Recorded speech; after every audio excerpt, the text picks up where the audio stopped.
Hoy estaremos considerando Apocalipsis capítulo 3, versículo 3 al 6. Seguimos viendo la carta dirigida a la iglesia que estaba en la localidad de Sardi. A esta se le dijo que estaba muerta, llamando así su atención a ser vigilante, es decir, a despertar, y afirmar las otras cosas que estaban por morir. Versículo 2. Ellos tenían que despertar a la realidad de su condición espiritual. Se nos dice en Efesios capítulo 5, versículo 14, por lo cual dice, despiértate, tú que duermes, y levántate de los muertos, y te alumbrará Cristo. Tenía que comprender que no se podía seguir viviendo de glorias pasadas y reconocer el peligro espiritual en la que se encontraban. Es bueno aprender del pasado, pero es funesto vivir en él. En segundo lugar, se le llamó a recordar, retener y arrepentirse. Jesús dijo en el versículo 3, acuérdate, pues, de lo que has recibido y oído, y guárdalo, y arrepiéntete. Estaban acordándose de las alabanzas que habían recibido cuando debían de estar recordando las predicaciones que habían oído. Necesitaban volver a los rudimentos de la fe y adherirse a estas verdades. Cuando hicieran esto, entonces serían capaces de arrepentirse y lograr su santificación con los cambios correspondientes. ¿Cuál podría ser las consecuencias si no obedecían las instrucciones del Señor? Jesús advirtió, versículo 3, en segunda parte, pues si no velas, vendré sobre ti como ladrón, y no sabrá a qué hora vendré sobre ti. Del mismo modo que los persas sorprendieron a los desprevenidos ciudadanos de Sardi escalando la pared de la montaña y capturando a estos, también vendría Jesús cuando ellos menos lo esperaban. Si la iglesia que estaba en Sardi no se preparaba para la venida de Cristo, los resultados iban a ser desastrosos. Como ya Jesús había dado a conocer la enfermedad de la congregación y también había prescrito el remedio, él podía haber concluido la carta con promesas para los vencedores. No obstante, quiso antes de concluir expresarle su reconocimiento a un grupo especial que había en la congregación. Se nos dice en el versículo 4, pero tienes unas pocas personas en Sardis que no han manchado sus vestiduras. Dios siempre ha contado con un remanente fiel, algunos pocos. En tiempos cuando imperaba la impiedad, Dios contaba con Noé y su familia. En tiempos cuando la idolatría estaba por doquier, Dios contó con Abraham y su descendencia. Aún en los tiempos de Sodoma y de Gomorra, Dios contó con el justo Lot. Segunda de Pedro capítulo 2, versículo 7. Jesús dijo, porque estrecha es la puerta y angosto el camino que lleva a la vida, y pocos son los que la hallan. Mateo capítulo 7, versículo 14. Así también en la congregación que estaba en Sardis, Dios contaba con un puñado de personas que habían permanecido fieles. Jesús prometió, Apocalipsis capítulo 3, versículo 4 en su segunda parte, andarán conmigo en vestiduras blancas porque son dignas. El acto de andar con Jesús en vestiduras blancas equivale a participar de su victoria. Se hace alusión aquí a la imagen de la entrada triunfal del rey victorioso acompañado de sus valientes soldados, porque son dignas. Esta frase no significa que los pocos fuesen perfectos, pues todos hemos pecado, como dice Romanos capítulo 3, versículo 10. Como está escrito, no hay justo ni aun uno, y ninguno merece la salvación de Dios. Versículo 23 dice, por cuanto todos pecaron y están destituidos de la gloria de Dios. Pero las palabras de Jesús dan a entender más bien que él reconocía el valiente esfuerzo que los pocos fieles estaban poniendo a pesar de las dificultades y las circunstancias en que les rodeaba. No es fácil ser fiel cuando todos los que nos rodean son infieles, incluso cuando dicen ser cristianos. El hecho de que las instituciones del matrimonio se está derrumbando y de que el pecado de la índole sexual es común, es causa para que muchos piensen ni siquiera vale la pena intentar ser fiel. Pero los pocos fieles, sin embargo, siempre dirán, vale la pena ser fiel, porque soy cristiano. El hecho de que la indiferencia de muchos y la satisfacción de sí mismo de otros llenen la tierra, hace que muchos encuentren muy difícil andar por el camino angosto y desean andar por el camino ancho y espacioso, pero que lleva a la perdición. Sin embargo, los fieles se mantendrán con el compromiso de andar en el camino estrecho y angosto que lleva a la vida. En toda iglesia del Señor habrá un puñado de fieles.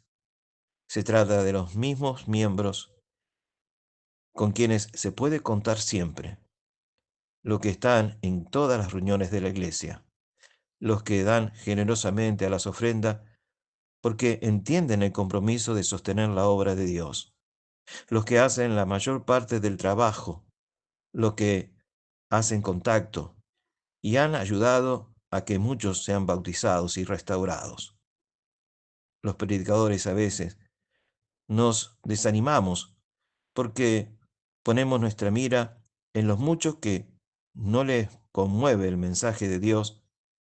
Sería mucho mejor si pusiésemos nuestra mirada en los pocos que tienen hambre y sed de justicia. Mateo capítulo 5, versículo 6. ¿Estaba Jesús diciendo que no había esperanza para la mayoría de los miembros que estaban en Sardi? De ninguna manera. Si se despertaban, si se arrepentían, tendrían las mismas bendiciones que se había prometido a los pocos fieles. Apocalipsis capítulo 3, versículo 5 dice, el que venciere será vestido de vestiduras blancas, y no borraré su nombre del libro de la vida. Y confesaré su nombre delante de mi Padre y delante de sus ángeles. A los que vencen, Jesús les promete una ropa espiritual, una vestimenta blanca, la que fue lavada en la sangre del Cordero. Apocalipsis capítulo 7, versículo 14, en la segunda parte dice, estos son los que han salido de la gran tribulación y han lavado sus ropas y la han emblanquecido en la sangre del Cordero.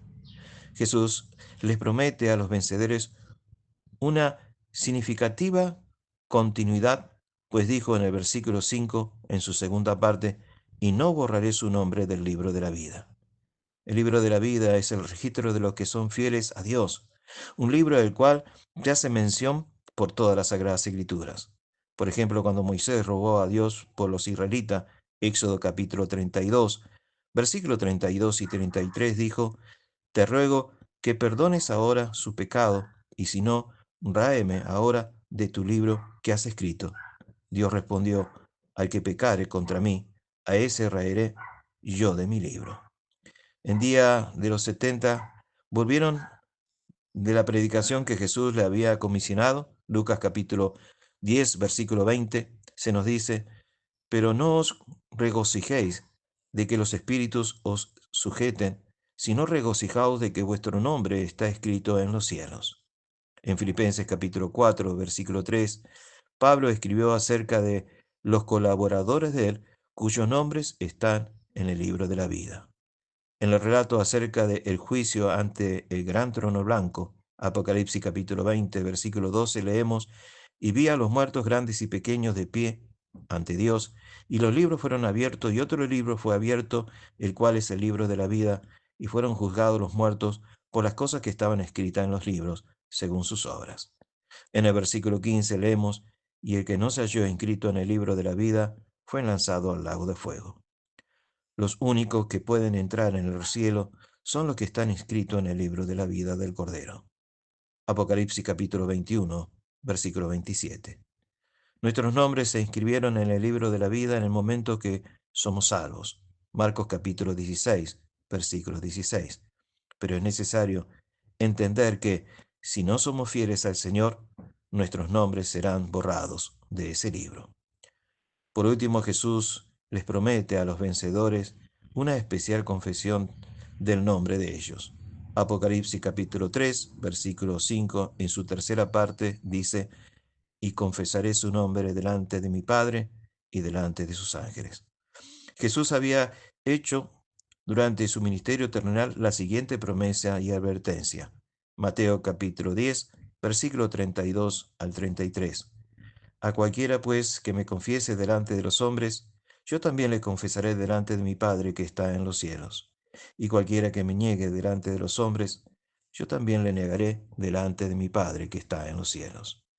Jesús quería que supieran los cristianos en Sardi que si ellos continuaban siendo valientes para confesarle en la tierra, Él continuaría siendo fiel para confesar su nombre en el cielo. Termina con la misma exhortación para todas las iglesias de todos los tiempos y en todo lugar. Apocalipsis capítulo 3, versículo 6 dice, el que tiene oído, oiga lo que el Espíritu dice a las iglesias. En conclusión, no sabemos cómo reaccionaron los cristianos en Sardi a la reprimenda del Señor. Quisiera creer que el mensaje les llegó, que llegó a sus conciencias y que la vida de ellos fueron transformadas. Hay indicio que la congregación que estaba en Sardi por lo menos creció en tamaño.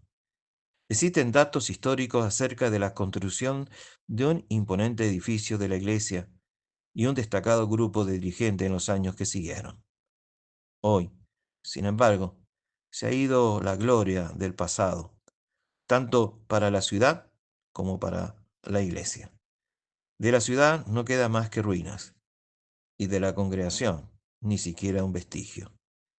Aunque no sabemos qué llegó a ser de la totalidad de la iglesia que estaba en Sardi, sí sabemos lo que llegó a ser de los pocos fieles de ella. Llegaron a andar con Jesús en vestiduras blancas porque son dignas. Esta lección nos invita a ser uno de los pocos fieles.